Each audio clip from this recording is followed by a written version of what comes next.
Olá! Vamos começar hoje com uma pergunta. Você já se perguntou se tem alguma coisa de fascista? Acho que não.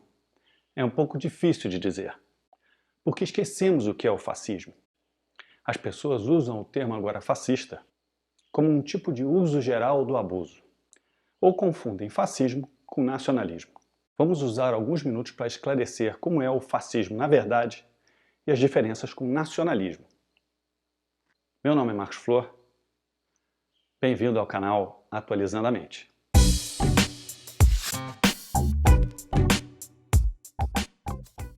As formas mais brandas do nacionalismo têm estado entre algumas das criações humanas mais benevolentes. As nações são comunidades de milhões de estranhos que não se conhecem. Por exemplo, eu não conheço os 200 milhões de habitantes do Brasil que compartilham a cidadania brasileira comigo.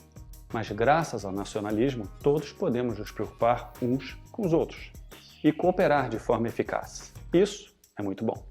Algumas pessoas, como John Lennon, imaginavam que sem o nacionalismo, o mundo ia ser um paraíso. Mas, mais provavelmente, sem o nacionalismo estaríamos vivendo num caos tribal.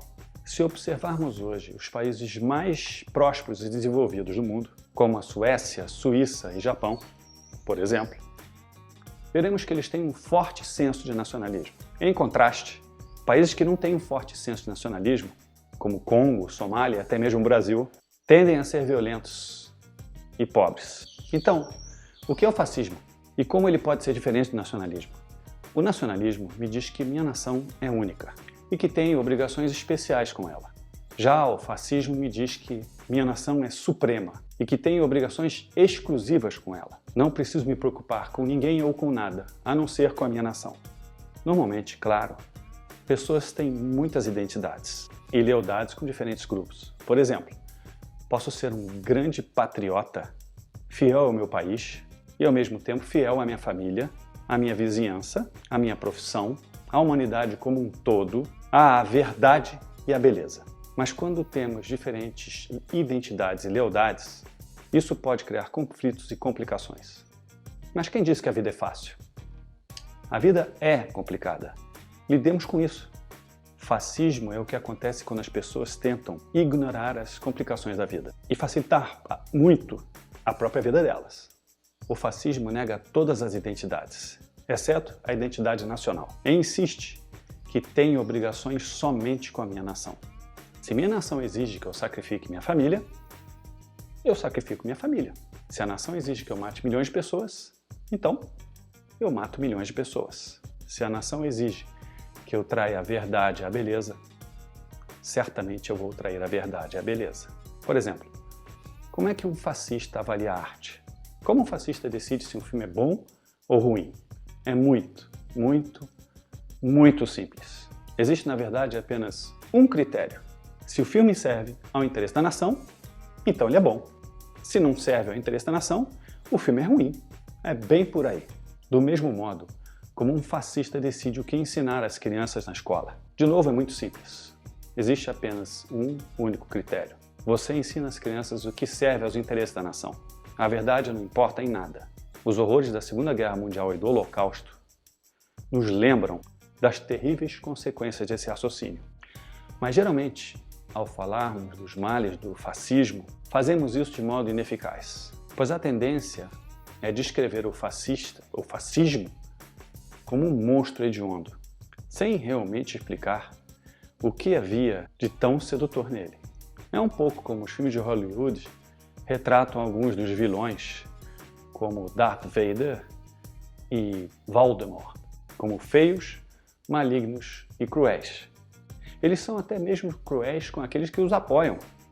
Quando vejo esses filmes, nunca entendo. Por que alguém ficaria tentado em seguir alguém asqueroso como Voldemort? O problema com o mal é que na vida real, o mal não aparece necessariamente feio. Ele pode parecer até muito bonito. E isso é o que o cristianismo sabia muito bem. É por isso que na arte cristã, ao contrário de Hollywood, Satanás é normalmente representado por um homem lindo. E isso explica porque é tão difícil resistir às tentações do diabo. Da mesma forma, fica difícil também resistir às tentações do fascismo. O fascismo faz com que as pessoas se vejam como pertencendo a uma das coisas mais belas e importantes do mundo, a nação. Então elas pensam, nos ensinaram que o fascismo é feio, mas quando olho no espelho, vejo algo muito bonito. Não tem como eu ser uma fascista, certo? Errado. Esse é o problema do fascismo. Quando você se olha no espelho fascista, se vê muito mais bonito do que realmente é. Se você ficou aqui, é porque você deve estar gostando. Então, se não for pedir muito, dê seu like e inscreva-se no canal. Ok? Vamos lá, continuando. Na década de 1930, quando os alemães olhavam para o espelho fascista, viam a Alemanha como a coisa mais linda do mundo. Se os russos olharem no espelho fascista hoje, virão a Rússia como a coisa mais linda do mundo. E se alguns brasileiros olharem no espelho fascista hoje, certamente também terão a mesma visão. Não significa que estejamos enfrentando agora a mesma crise que havia na década de 30. Entretanto, fascismos e ditaduras podem voltar, mas voltarão num novo formato, que é bem mais relevante às novas realidades tecnológicas do século XXI. Em tempos antigos, a terra era o bem mais importante do mundo. Política, portanto, era a luta para controlar as terras. A ditadura significava que toda a terra pertencia a um único governo, ou um único governante, ou a uma pequena oligarquia. E na era moderna, as máquinas tornaram-se mais importantes do que as terras. Política tornou-se a luta para conquistar as máquinas. E ditadura significava que muitas das máquinas ficavam concentradas nas mãos de um governo ou de uma pequena elite. Agora, os dados estão substituindo tanto as terras quanto as máquinas como o bem mais importante. Política se torna o poder de controlar o fluxo de dados. E ditadura agora significa que muitos dados estão sendo concentrados nas mãos do governo ou de uma pequena elite. O maior perigo que confronta a democracia moderna agora é que a revolução tecnológica da informação tornará ditaduras mais eficientes do que as democracias.